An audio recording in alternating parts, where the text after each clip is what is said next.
lush, comforting canopy of Elwynn Forest behind us, the stone bridge beneath our feet marks more than just a border between regions. It marks the end of innocence and the beginning of a harsh reality. Welcome to Westfall. Once, this land was the golden breadbasket of the Kingdom of Stormwind. These fields fed the armies that fought the orcs and the families that rebuilt the cities. Now, as the wind whips across the dry plains, it carries only the scent of dust, decay, and desperation. The vibrant greens have faded into an endless parched yellow. The soil here is thirsty, but it has been watered only with the sweat of the abandoned and the blood of the rebellious. As we travel down this lonely road, the silence is heavy. It is not the peaceful silence of a library, but the holding of breath before a scream. To our sides, the earth itself seems scarred. We approach the Jangolode mine, a gaping maw in the ground that once signaled prosperity. In better days, the rhythmic sound of pickaxes from the Furlow-Brow family and their workers was the heartbeat of this area. They pulled wealth from the deep to rebuild a kingdom that would eventually turn its back on them. Now, those tunnels are lost. The darkness below echoes with the maddening chitter of kobolds. The vermin have overrun the livelihood of honest folk, a grim symbol of how quickly civilization retreats when the guards are called away. The mines are no longer a source of awe, but a source of fear. The tragedy of Westfall is visible in every rusted machine we pass. The harvest golems, marvels of goblin engineering commissioned to aid the farmers, have gone rogue.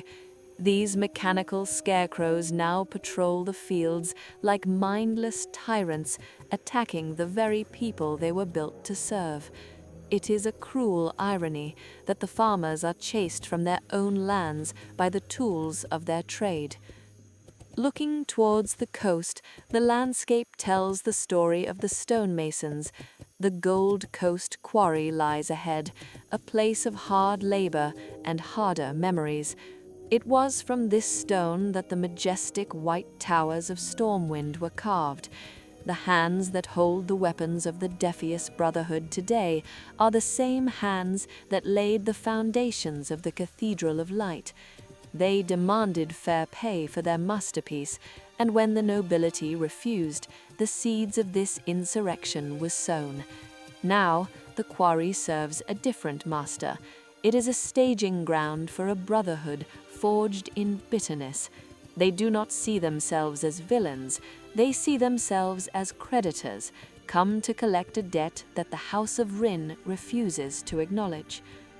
As we press deeper into the heart of the land, the shadow of the Defias Brotherhood grows longer. We are approaching Moonbrook. This town was once a bustling center of trade, where neighbors gathered to share news of the harvest. Now it is a ghost town, a hollow shell. The windows are boarded up, the streets are empty of children, and the air is thick with paranoia. If you see a rider with a red mask galloping down these roads, know that he carries the orders of Edwin VanCleef. The Defias messenger is the only law that holds sway here. Moonbrook has become the capital of the invisible kingdom they are building beneath the earth. It is a place where the downtrodden have twisted their sorrow into a weapon. Yet, amidst this landscape of ruin, there is a flicker of defiance that does not wear a red mask. On the horizon, the silhouette of a tower cuts against the dusty sky. Sentinel Hill. It stands like a lone lighthouse in a sea of chaos. The soldiers here do not wear the polished plate of the Stormwind Guard. They are the people's militia. Gryan's stout mantle and his volunteers are the only things standing between the remaining innocent families and total anarchy.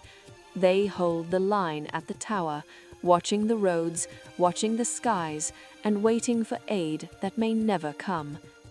Westfall is more than just a zone on a map. It is a scar on the conscience of the Alliance. It is a reminder that while heroes fight dragons and demons in distant lands, the rot can fester in their own backyard. As the sun beats down on the Furlough Brow's pumpkin patch and the dust settles on our armor, we understand the true cost of survival. Here, there is no glory. There is only the wind, the rust, and the long, long memory of the betrayed.